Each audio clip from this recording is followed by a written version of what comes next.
me see right quick.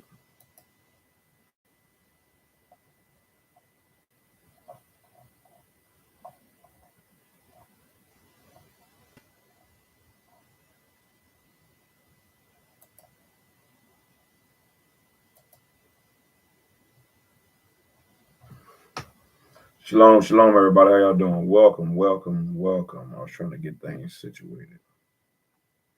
Let me see.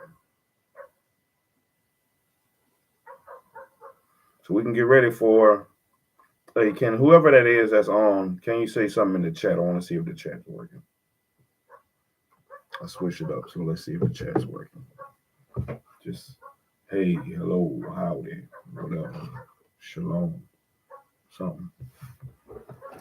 We got an early one tonight. We're going to do an early one tonight. It's a short section.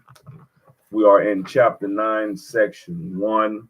It is definitely a short section tonight. A couple of pages. 1, 2, 3, 3.5, 4 pages, something like that. Thanks for the like, but can you say something in the chat?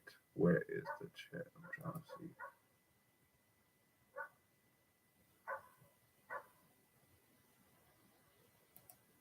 I want to make sure that the chat is working.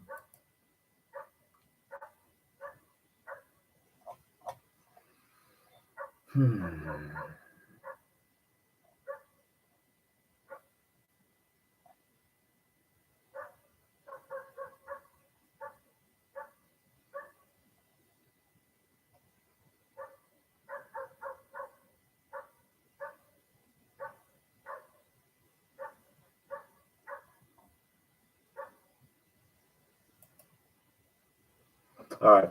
Well, anyway, I don't know if the chat is working because I haven't seen anything. If you're typing something, I don't see shit. But we are here for chapter 9 of On the Real Side by Mr. Mel Watkins. We are in chapter 9. The Theater Owners, Booking Association, and the Apollo Theater, changing the jokes and slipping the yoke. Section 1 of chapter 9. Oh wait, I hope this don't. I hope this is not one of the messed up.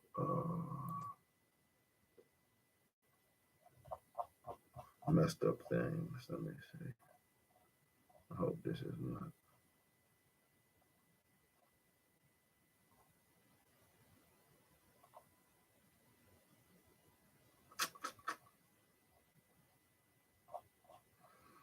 It's only the chat that I'm worried about.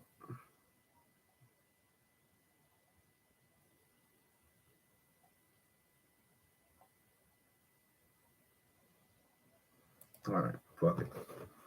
All right, let's get into it. Chapter 9, section 1. Section 1. I don't even know how to go to the chat. Man.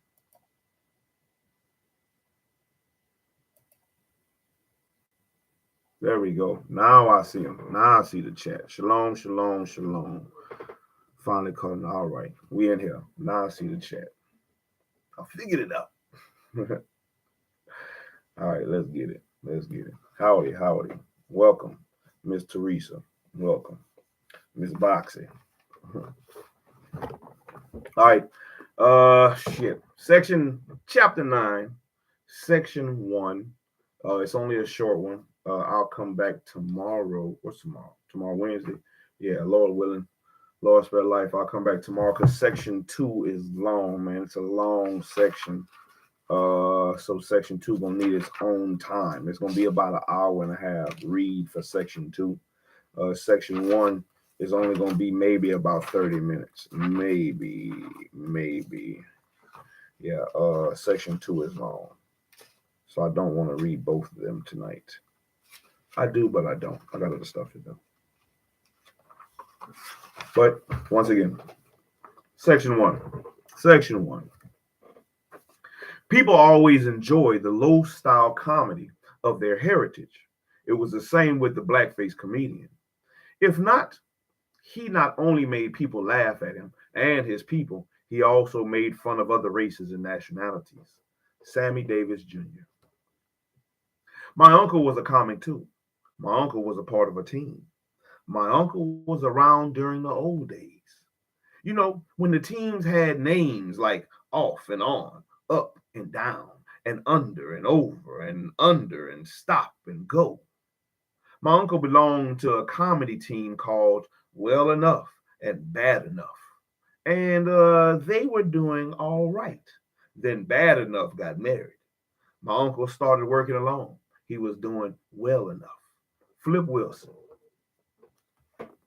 There's a tradition at the Apollo Theater that has been built up over the years. It's called borrowing from the best. You see, the Apollo Theater is uptown, but many performers from downtown would come uptown to sit in this theater and copy down what the uptown people were saying so they could take it downtown. So that many of the famous comics would come and sit right where you all are.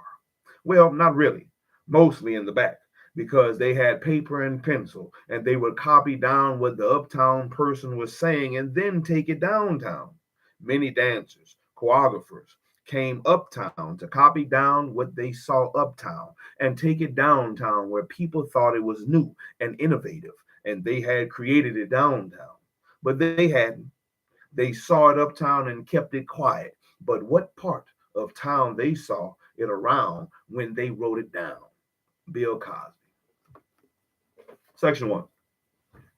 While white performers or directors nearly always selected and determined the comedy heard on race records and seen in black movies, black performers on stage had more leeway in shaping the content of their acts. It was standard procedure to modify or shift emphasis in the stage acts to suit the taste of specific audiences. Within the limits of the particular repertoire, routines could be subtly altered and gags took on the more or less bawdy or assertive tone established by the crowd. Generally, black acts that were popular or successful enough to move into the mainstream, Broadway shows, big time vaudeville, the Keith or Orpheum circuits, or later Hollywood films and cabarets catering to white or mixed audiences, were most constricted in the type of entertainment they presented. They were usually pressured to present whitewashed versions of their music and in the comedy to affirm basic racial stereotypes, come black, and eliminate overt social satire. By the late 19th century, however, black performers had found an outlet for the stage humor that was less restricted. In shows traveling the rural South and Midwest and playing primarily before black audiences, like the so called jig shows, that followed large carnivals and circuses, black comics still appeared in blackface and offered many of the same minstrel like routines seen in mixed arenas. But there was less emphasis on playing the fool and coming black. The gags about segregation and injustice often took on a different tenor. As more black entertainers emerged and black audiences swelled, mainstream resistance to socializing with blacks, as well as the lure of the profitable enterprise, prompted businessmen to organize a theater circuit that both showcased their footloose performers and catered to the black masses who followed them. In 1907, F.A. Boraso, a Memphis based Italian businessman who owned several theaters in the South, founded the Theater Owners Booking Association. The TBA expanded rapidly and, at its peak in the 20s, included more than 40 theaters throughout the country. The TBA and several smaller theatrical circuits, one started in 1913 by Sherman S. Dudley, a black comedian and former minstrel, provided an extensive network of theaters in which the rapidly expanding circle of black entertainers could be showcased. Among the better known outlets were the Palace in Memphis, the Lyric in New Orleans, the Royal in Baltimore, the Howard in Washington, D.C., the Regal in Monogram in Chicago, the Standard and Earl in Philadelphia, and the Lincoln and Lafayette in Harlem. Most of the prestigious urban theaters were owned by whites, but except except when a small section was roped off for non-blacks. The audiences were consistently Negro. There were also many smaller theaters, among them the Globe in St. Louis, the Bougie or the Bijou in Nashville. Let me see if I'm pronouncing that right. The Bijou. I think it's Bijou. That's how I would pronounce it. It looks French. Bijou. Bijou. That's how I would pronounce it. Bijou, Bijou, Bija, Bijou, Bijou.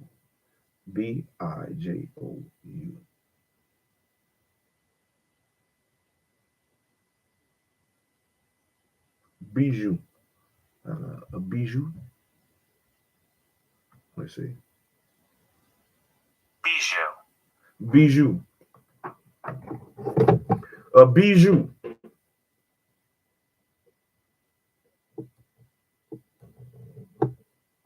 Damn it. I missed a definition. Anyway, the bijou.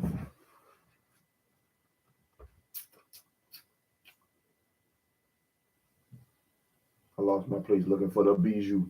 There you go. The Bijou in Nashville, the Lincoln in Kansas City, and the Douglas in Macon, Georgia. The tour also included stops in cities such as Birmingham, Shreveport, Louisville, Richmond, Atlanta, Dallas, Houston, Cincinnati, Cleveland, Pittsburgh, and Detroit. The TOBA booked individual acts or complete companies such as Silas Green from New Orleans and or Gonzelle White and her jazz band. Engagements ranged from one-nighters to week-long stints. In one sense, the TOBA was a godsend for struggling black performers. It created a tour that offered bookings for extended periods and eliminated the desperate search for the next engagement that plagued all but the top acts. And since the association could effectively determine which artists were playing specific theaters, it partially offset the sometimes unethically unethical dealings of small-time theater owners who were known to withhold payments or cancel bookings at whim. Still, there were backdrops or drawbacks.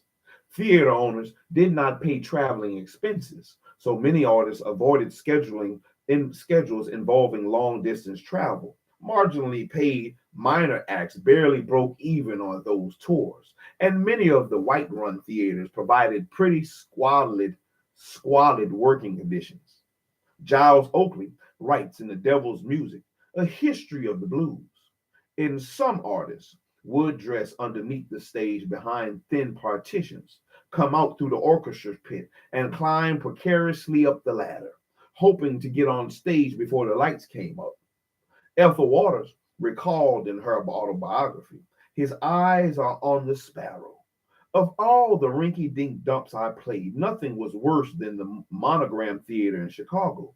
It had a paper thin wall and was near the L, so you stopped singing or telling a joke every time a train passed, then continued when the noise died down. You dressed away downstairs with the stroker, where you had to stoop over to get into costume. Then you came up to the stage on a ladder that looked like those on the old time slave ships.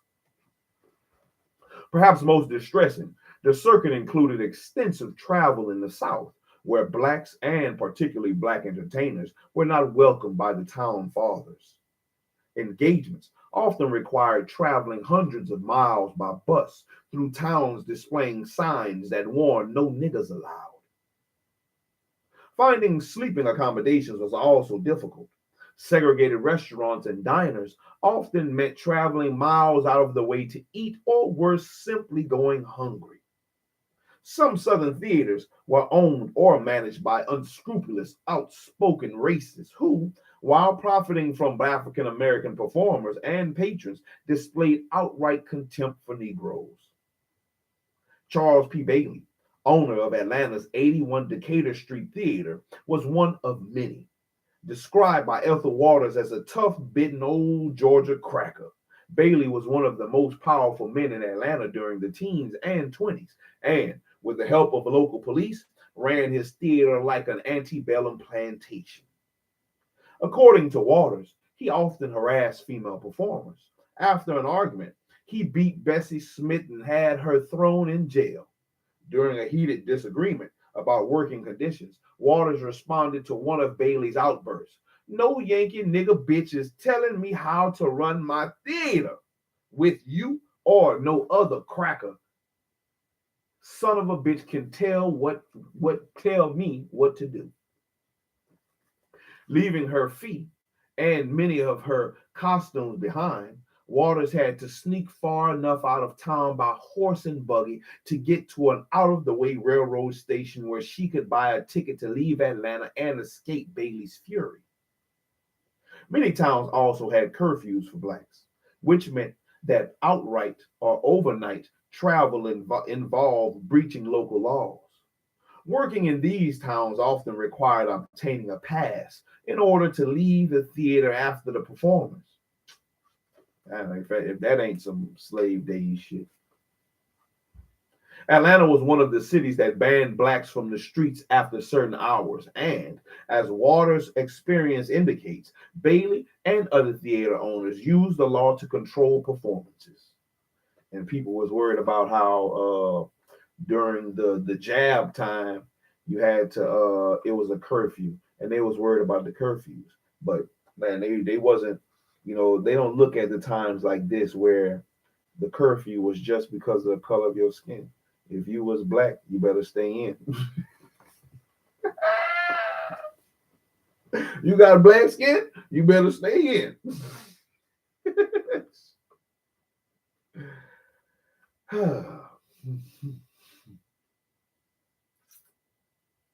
Atlanta was one of the cities that banned blacks from the streets after certain hours. And as Waters' experience indicates, Bailey and other theater owners used the law to control performers.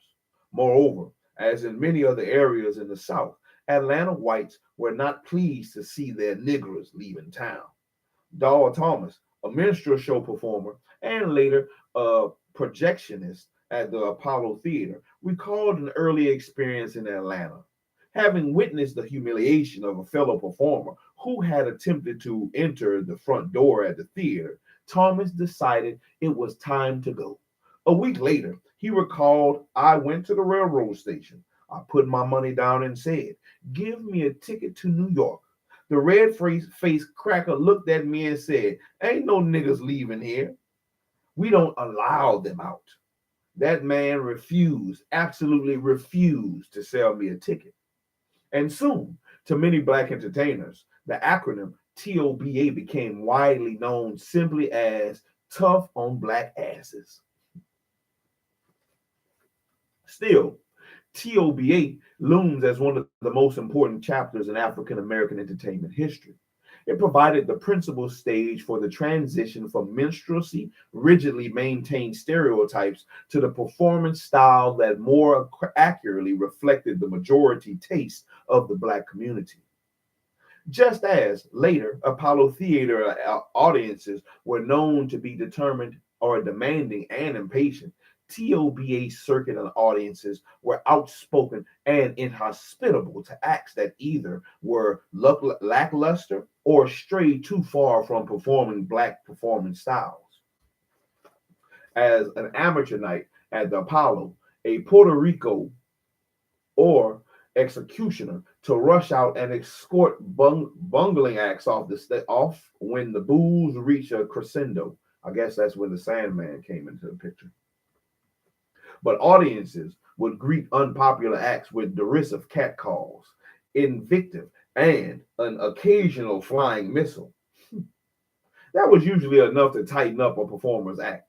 Moreover, in addition to providing an exacting training ground for the best of the black performers, Bill Robertson, Bessie Smith, Stephen Fetching, Ethel Waters, Eddie Anderson, Count Basie, and Sammy Davis Jr., just to name a few. For most others, it was practically the only outlet. This was particularly true for comedians. Mainstream America was unprepared to accept black humor that did not clearly mirror minstrelsy coon images. and middle-class African Americans struggling to establish themselves as serious members of the society, zealously resisted any humorous portrayals of blacks. Still, the insistent condemnation of black comedians by the black middle class established a skewed, negative view of early stage humor that, in retrospect, is simply not justified. Admittedly, most comics who stepped up to for medicine and tent shows to the TBA circuit had not eliminated all traces of the buffoonish stage Negro. Initially, nearly all of them still appeared in burnt cork makeup, in acts that varied only slightly from routines established in minstrelsy.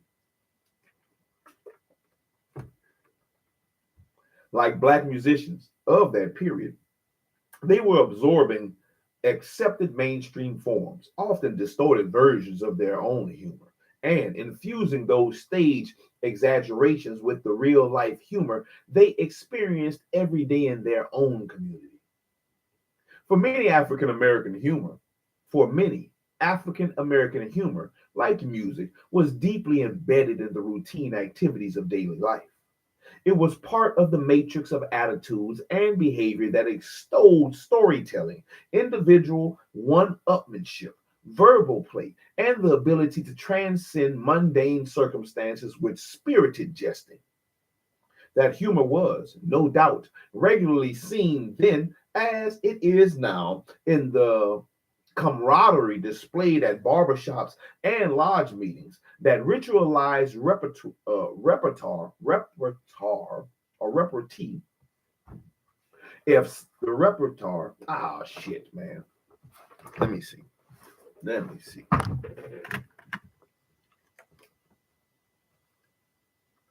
Repartee. I think it's repartee. Let me write it down.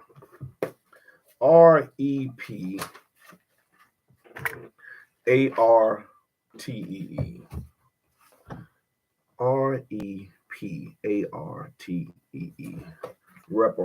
I think it's repartee. I mean, repartee. A reparty.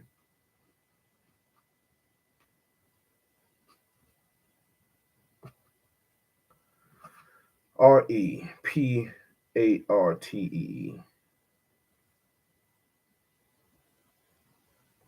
It says this word is French. Repartee. Repartee. Repartee.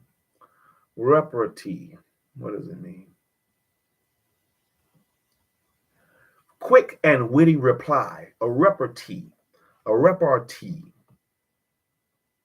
That humor was, no doubt, regularly seen then as it is now in the camaraderie displayed at barbershops and lodge meetings, the ritual, quick, and witty reply of signifying the ritual repartee. The ritual repartee of signifying, or the spontaneous quips that in level all but the most sedate bourgeois interactions between blacks. Bringing it to the stage required not only subtly altering images established by minstrelsy's dim-witted stage Negro, but also absorbing standard theatrical comic elements, slapstick, burlesque, show blackout routines, and vaudeville gags, and molding them into cohesive stage routines that had some basis in real life. Now, generally, the themes explored on stage had nothing to do with non-black mainstream existence, either imitation of it or reaction to it. Black comedians, like blues artists, primarily focused on the immediate problems of their own day-to-day existence: friendships, finances, marital and sexual relationships, their pleasures of eating and drinking. In a rigidly segregated society, whites were largely extraneous to their existence and consequently were absent from their humor. When blacks did emerge as components in the humor, it was usually in regard to either violent confrontations, such as the period's rampant lynchings, or instances of white greed and deception. Their experiences were usually treated with the utmost discretion. And early 20th century Black humor was the creation of the Black common man, who, even more than the small, gradually expanding Negro middle class, was rigorously excluded from mainstream society. So it is not surprising that the stage comedy that flourished on the TOBA circuit was unnoticed by the mainstream and frowned upon by the bourgeois blacks. Now, the middle class Negroes, embarrassed as much by the comic antics of their low class brethren as by the earthiness of the blues, disparaged both as demeaning to the race. But under certain conditions, they would attend. I bet. I bet you would.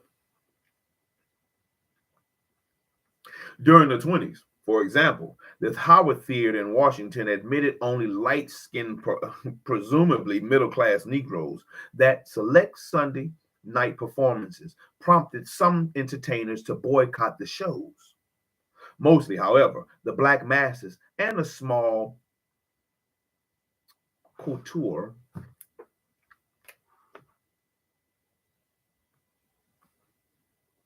coterie, I think that's what it is, coterie, a small coterie. What's up, Casey Ross? How you doing? Welcome. Coterie, Coterie, Coterie.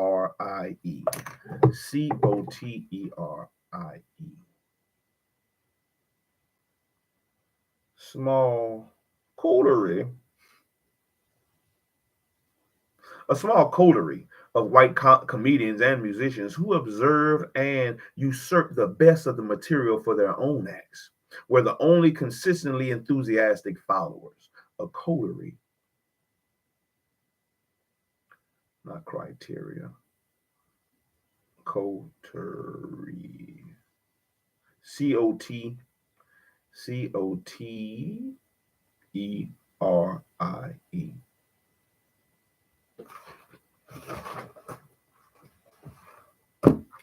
Coterie. Coterie, a small group of people with shared interests or tastes, especially one that is exclusively of other people. A coterie of friends and advisors. A small group of white comedians and musicians who observed and usurped the best. A small coterie. A small coterie. A small, let me keep this right here so I ain't got to keep moving it. A small coterie of white comedians and musicians who observed and usurped the best of the material for their own acts were the only consistently enthusiastic followers. The TBA, with all its black audiences and often shabby, ill-kept theaters, was the perfect incubator for the new form of black stage comedy. The comedian was the most important part of the show. And according to Red Fox and Norma Miller, so the show with the best comic was usually the most successful. And the comedy style that evolved in this all-black context was shaped as much by the common folks in whose experience it was largely based, as it was by the performers. The ever-present monitoring by African Americans who were firmly steeped in black folk culture assured that the comedy did not become overly burdened with cosmetic, showbiz rigmarole, and the shabby theaters in which it was presented must have further reminded its practitioners of the repressed condition of its underclass creators.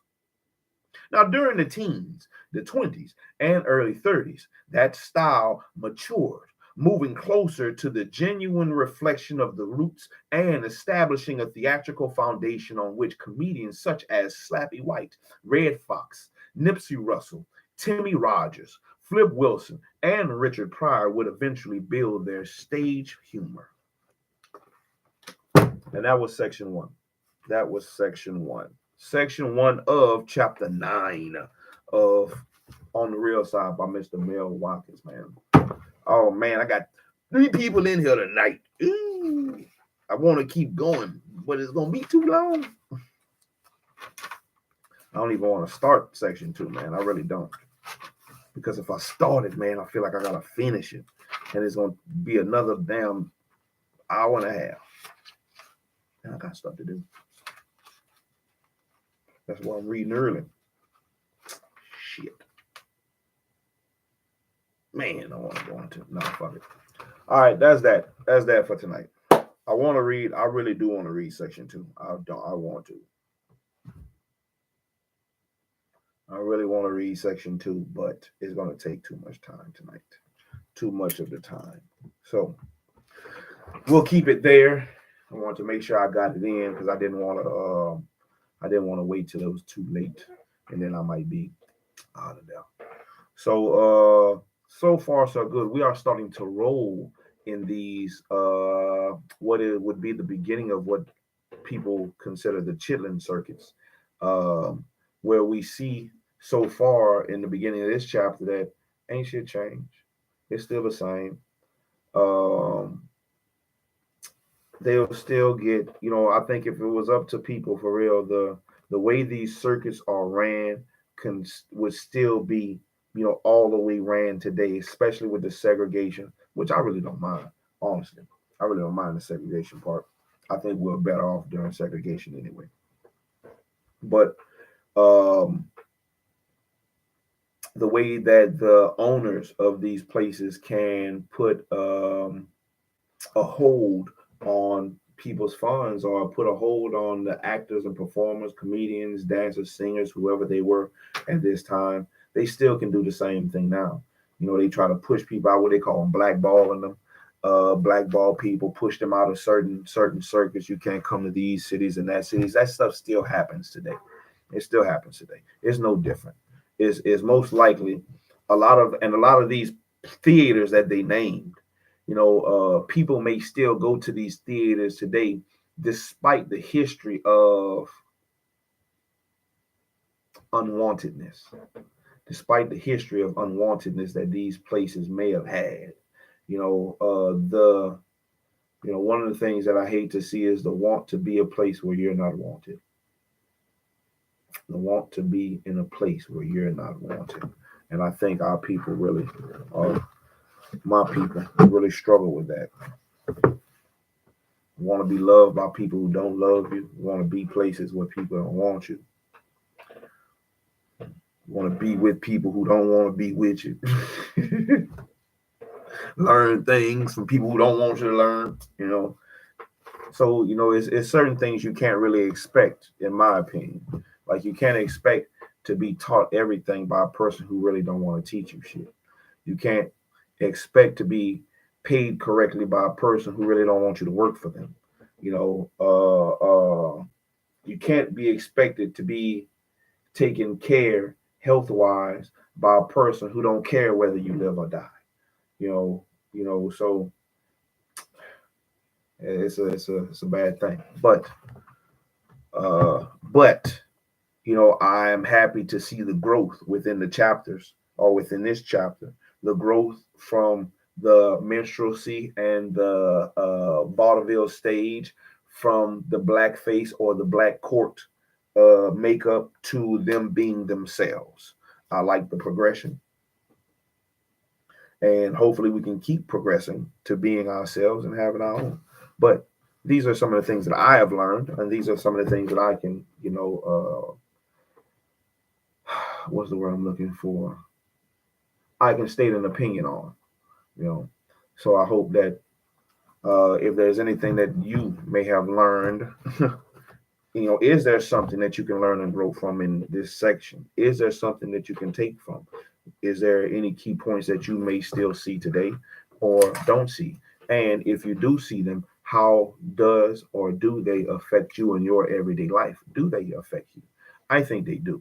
I think they do. We look at, for me, the main thing would be schools, teaching styles in schools. Those things directly affect me and my community, me and my children, how they're being taught, which is why I choose to take a um, heavier stance and homeschooling my sons that I have here. If I could homeschool all my children, I would. But since I only have them with me, I will homeschool them. So that way I can be more hands-on in what they're learning. I can be uh I can be have a little bit more time to gather what their learning style is, so that way I can help them along the way a lot better. Uh, but it is what it is. Man, I've been doing readings, Devin. I've been doing readings, baby. I'm getting better though. My beginning readings was sloppy, man. My beginning readings showed that I didn't read a lot. I didn't, I mean I read, but I didn't read like I'm reading now or like I'm trying to read now. I'm definitely trying to progress in um pronunciation or not tripping over words, being able to, like how it was in school when you had to read out loud. And a lot of us, including myself, was ashamed in reading out loud. Just because the stuff that went on, like they're talking about in this book, the signifying. Because if you couldn't signify in school, baby, if you couldn't run the dozens with them, hey, they gonna get you. And people will shy away from a plethora of experiences that can have them in a corner or with their backs against the wall because the class clown gonna get on, or multiple people in the class will get on.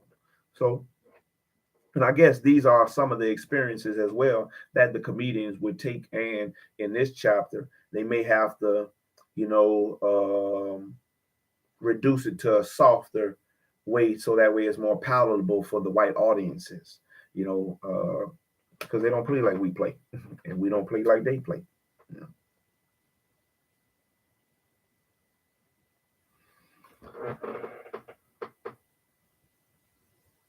Oh, KC Ross, man, I'll try.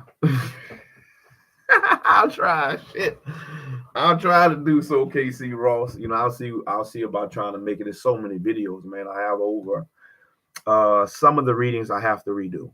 Like I know for sure the Book of Jasher. I'll probably have to reread the Book of Jasher because that was at a time when my internet really wasn't working good. So it's a lot of videos that are cut out, or maybe halfway done and are stopped short. I had somebody comment the other day on a book by Miss Sherazad Ali. I'll have to go back and not read the whole thing, but it might be a couple of chapters. I might have to go back and just reread. But yeah, I've been doing readings for like the last 2 years for sure. 2, maybe 3 years. But I finally started keeping track of the books. So I'm up to 20. I'm up to 20 books. For sure, it should be 20 books that are here, read on YouTube. So I'll try to go back and uh, see if I can put them in a playlist or something. I don't know how to do it. I'll figure it out. I'll figure it out. See what I can do. But it's gonna be a lot of videos in that playlist. If there was a way to organize them, because they should be organized in the lives. All my readings are live. So if you go to my channel and you go to my lives, majority of the lives, if not all of them, will be me reading. Yeah, majority of them.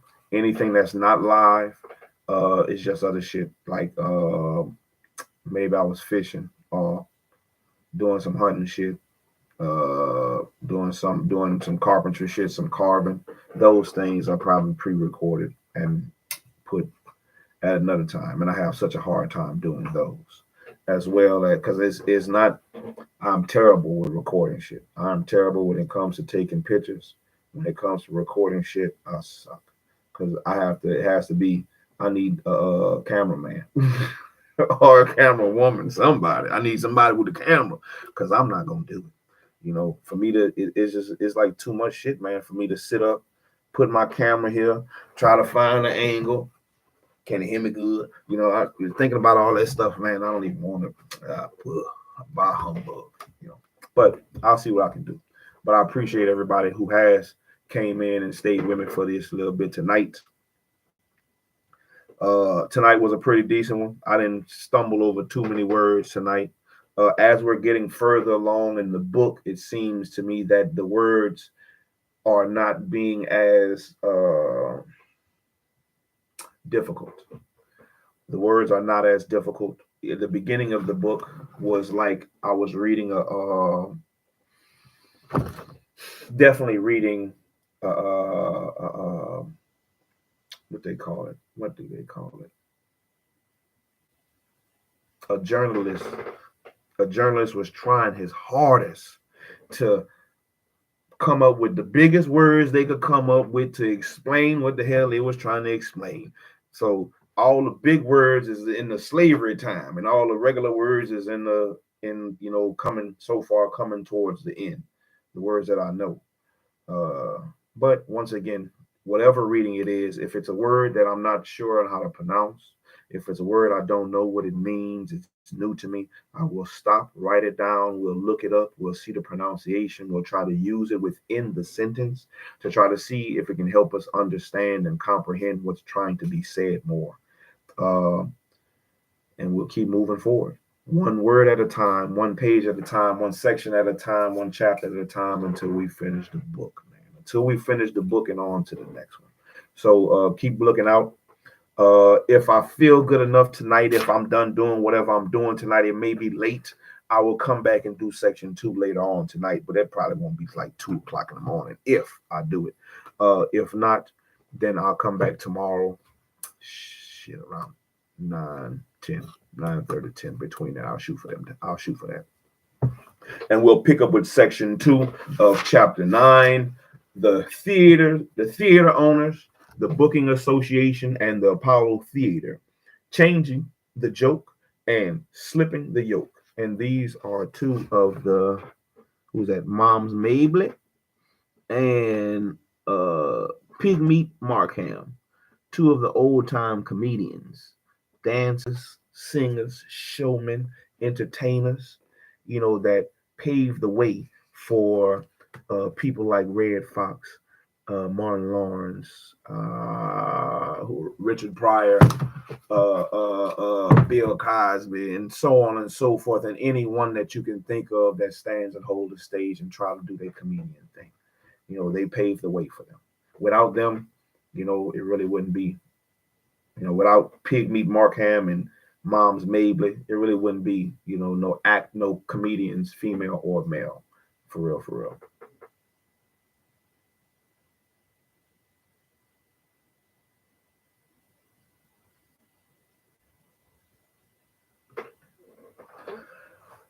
Appreciate that, Devin, man. Welcome, welcome. If you're new, welcome, welcome, welcome, man. We'll try to keep pushing. We will try to keep pushing.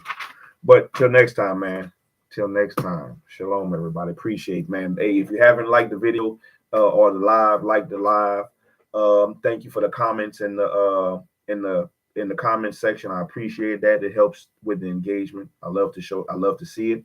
I will, if you're new, and for the ones who are starting to catch the live or have caught the live for the first time, I will glance up. I'll try my best to glance up at the comment section. Normally, if there are a lot of people on here and my moderator is here, she will moderate the comment section.